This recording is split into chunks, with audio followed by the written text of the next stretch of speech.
এই প্রেসক্রিপশনটা হচ্ছে 10 দিন আগে আমার পায়ের ওপর দিয়ে একটা বিড়াল চলে গেছিলো, হালকা নোকের দাগ লেগেছিল, কি লাগেনি, এই দেখো তখনকার ফটো আমি তুলে রেখেছিলাম। আর এটা 10 দিন পর, কিছু বোঝাই যায়নি। তা সত্ত্বেও গ্রামের ডাক্তারবাবুর কাছে গিয়েছিলাম, একটা টিটিনাস দিয়ে দিয়েছিল, বলেছিল আর কিছু অসুবিধা নেই।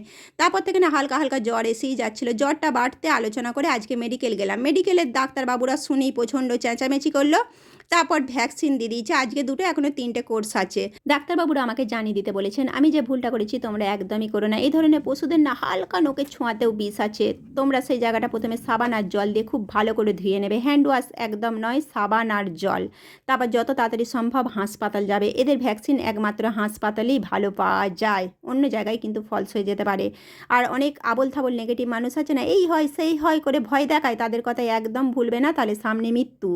আর এই ভ্যাকসিন নিয়ে যদি এটা সেটা হতো তাহলে আমি কি করে এইভাবে ঘুরছি বলো। ভ্যাকসিনের তো যন্ত্রণা তো দূরের কথা, কোনখানটা দিয়েছে কিছু খুঁজেই পাচ্ছি না, আরামসে কাজ করছি দেখো।